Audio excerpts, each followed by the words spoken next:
here. Trump cards are shining bright, golden future, a brand new light. Feast and dance, the deal is done. Trump cards are number one.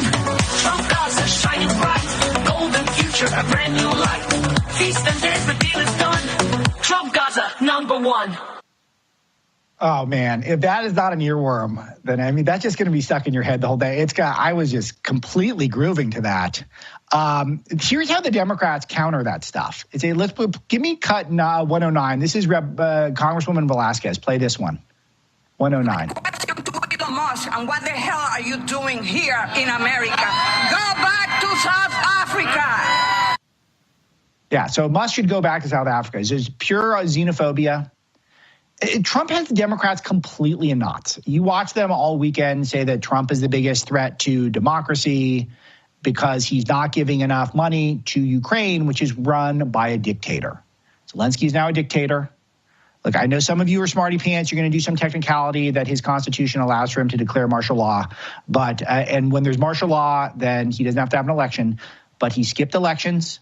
He does not have habeas corpus, which means that you can just arrest people. You guys seen all the viral videos online of people getting a forced conscription? He does not have a free press, and he's banned all the major political parties that oppose him. So what tenets of dictatorship are we missing? It's kind of a fascist dictatorship as well. Part of the fascists over the years, they would have the military uniform that they would wear all the time. Think about Castro, think about Mussolini. That's another overlooked tenet of fascism. So think about that. And look, I'm not entirely unsympathetic to Zelensky's plight. It's not a black and white thing. Putin's not a great guy. But when you suspend elections, you don't have habeas corpus, you don't have free press, you don't have an opposition party. That's a dictatorship is what it is. So the Democrats going all in for Zelensky all the time, where you saw them openly rooting against the United States and for Zelensky last week after he completely wet his pants during that Oval Office meeting with Vance and Trump, where he's threatening us wildly, doing all sorts of things to blow up deals that we were told were already done. And if people came out on his side, just know that you're on the side of a dictator over a guy who just got elected by every single swing state, the plurality of the popular vote, and a huge electoral mandate. So, and they're countering it with xenophobia. We're going to send Musk back to South Africa. If I had said something like that, it would be nonstop. Be the lead story in the Huffington Post. Back to Charlie said something like that. Imagine the New York Times, the hand-wringing that'd be going on. Xenophobia coming from the Turning Point and Charlie Kirk show host. Ridiculous. But they don't have anything. And this is where I get very excited because I don't think that they're able to counter us in an effective way. Here's a clip from The View. Always going to check in with The View, see what they're up to. I got to say that Trump Gaza #1, I love how Musk is eating the whole time, and he's also very svelte. The AI made Trump the same weight, but Musk lost a bunch of weight, but he's still eating the whole time. Should I hold this view clip for the next one? Let's see. Yeah, I guess I'll hold it. So after the break, I'm going to play a View clip.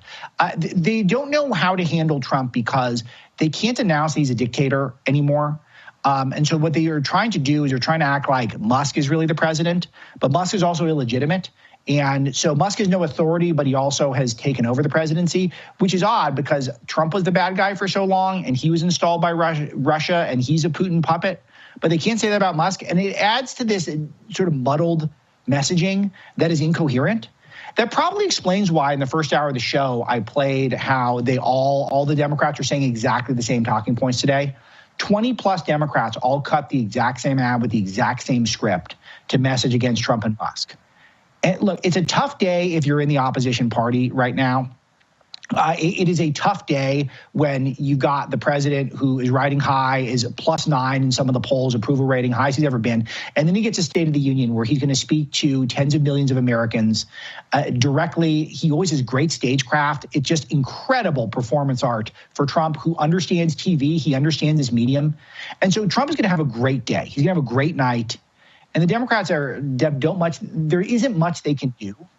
But everyone just repeating an inauthentic script is kind of pathetic, isn't it? That's the nature of what they were. If anyone watched the Oscars this weekend, I couldn't stop thinking of the word pathetic. Pathetic was the word. They have nothing. You know, they didn't say Trump's name once. They didn't say Donald Trump once at the Oscars. It proves they're feckless. They have nothing. They're not pushing back at all.